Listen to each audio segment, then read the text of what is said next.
Hey everyone, this is Friedel Hacker AJ Raven with this week's review of Penny Dreadful Season number 3, Episode 3, which is titled Good and Evil Braided B. Now guys, this episode, there were a few slower paces in it but it didn't necessarily have to do with the storytelling. It's just that I'm not that invested in the characters, so that's why I felt that I could have skipped them in the episode. It wouldn't have mattered. But that end reveal, like Penny Dreadful did it with episode 2, and now they did it again with episode 3, and it was amazing. Like Penny Dreadful, you guys know how to do plot twists. So yeah, for this review I'm going to go through the characters that I don't necessarily care about that much. I am enjoying their arcs, but it's just that specifically in this episode I really felt that it was a bit boring. But yeah, let's move on. So I've got my notes on my laptop. The first pair that I'm going to talk about are Victor and Henry. We see that Henry's serum doesn't last long, it only lasts a few hours, and we see that man revert back to his mad state, and he was escorted out to the lab, and Henry was like, that's how potent I can make the serum, it doesn't necessarily work, it isn't temporary, and blah blah blah. And Victor's like, I can help you, because apparently electricity or lightning has unraveled her secrets to Victor, and by combining both of their works, Victor hopes to create a chemical that will alter a person's personality and make him an angel, or I guess Henry is going to do something about it to make a person into a permanent monster. But yeah, let's see how that works out.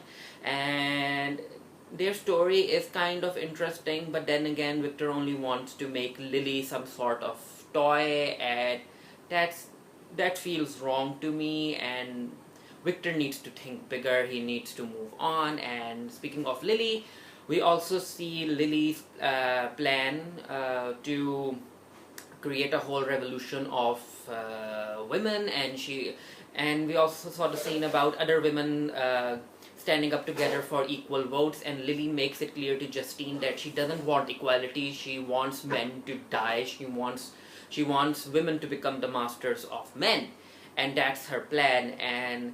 But yeah, again, coming to the Victor storyline and Lily's storyline, I don't really know who to root for, because if Lily wins, it's bad, women become masters, and no equality there, no justice. And then coming to Victor, he just wants Lily to obey his command or probably fall in love with him, and both of the outcomes are iffy, and I don't really know who to root for. But yeah, and speaking of Lily, what's the use of Dorian Gray in this season? Like, I kind of enjoyed him back in season 1, but through season 2 and now in season 3, he doesn't necessarily bring that much. And I wouldn't be surprised if down the line, probably by mid-season, he grows bored of Lily's little plan of women mastering over men, and he'll probably move on to more exciting stuff, and that might not sit well with Lily, and Lily might try to kill Dorian. But yeah, Dorian needs some meteor role, and because right now he's the most, like, he can be disbanded, he's a disposable character, and if he's gone, the main story isn't going to change. So yeah, with those people out of the way, let's come to Ethan and Hecate. I finally remembered her name, Hecate, and they're going through Mexico, and I guess their plan is to go meet Ethan's real father, and after him are Malcolm and Ethan's Apache father. And yeah, again, we got some little hints that Ethan's somehow connected with the whole prophecy of darkness is coming into a world, and Ethan's the one who's going to stop that darkness. So probably Ethan's storyline is going to connect with Dracula, and we'll see him come back to London soon enough. But until then, we are having some adventure in Mexico. It looks new, it looks fresh, but I'm not that much excited about it. It's kind of, I'm on the fence about it. Like, I sometimes like it, I sometimes don't like it, and I want Hecate to die.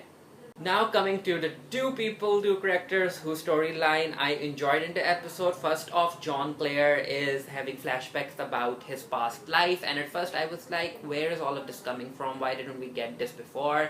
And why are we, seeing his wife and child? But the writers were working on something, and that's when the plot twist hit the viewers at the end. Like, John Clare in his past life was one of the orderlies that was taking care of Vanessa way back when she was being treated for mental illness. And yeah, it was fun. And speaking of Vanessa, Dr. Seward, even though she comes across as a bit cynical at first, but she believes Vanessa. At least she believes that whatever Vanessa is going through, she believes that there's a whole darkness around it. And then Vanessa demonstrated her third seeing eye powers by grabbing her hand and telling her about her past, and Dr. Seward believed her.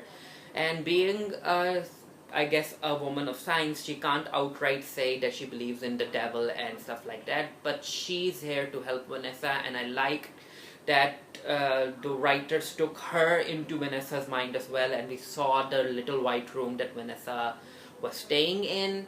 And that little white room, at first I was like, what is that Twilight person talking about, when he confronted Vanessa in the Hall of Mirrors.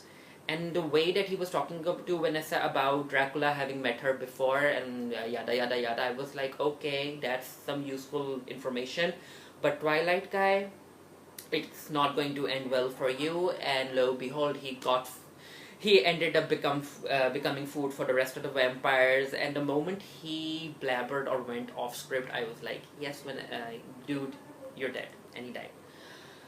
But yeah, Dracula's, that's one of the things I'm not sure about, that why Dracula is waiting so long to get Vanessa. I guess he's waiting for her to be at her weakest and actually beg for him to come help her. And that's when he will strike. But yeah, he's waiting. And it turns out that because John Clare was one of the orderlies on the past, Vanessa also met Dracula before, and who knows, maybe Dracula was the doctor who was working on Vanessa, maybe, or he was the doctor's assistant. I don't know. It's very interesting, and that actually connects John Clare to Vanessa's story as well, and I'm really excited to see. I mean, maybe John isn't as powerful as a being to confront or defeat Dracula on his own, but at least having him at Vanessa's side,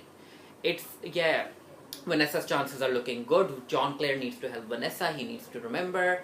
And I enjoyed their little interactions back in season 2. And that's why I am really, really, really looking forward to their inevitable meetup and what they talk about. Yeah, long story short, I'm very excited. And it was a very enjoyable episode of Penny Dreadful Season 3, Episode 3. Even though there were some parts I really wasn't interested in. But yeah, good work, Penny Dreadful.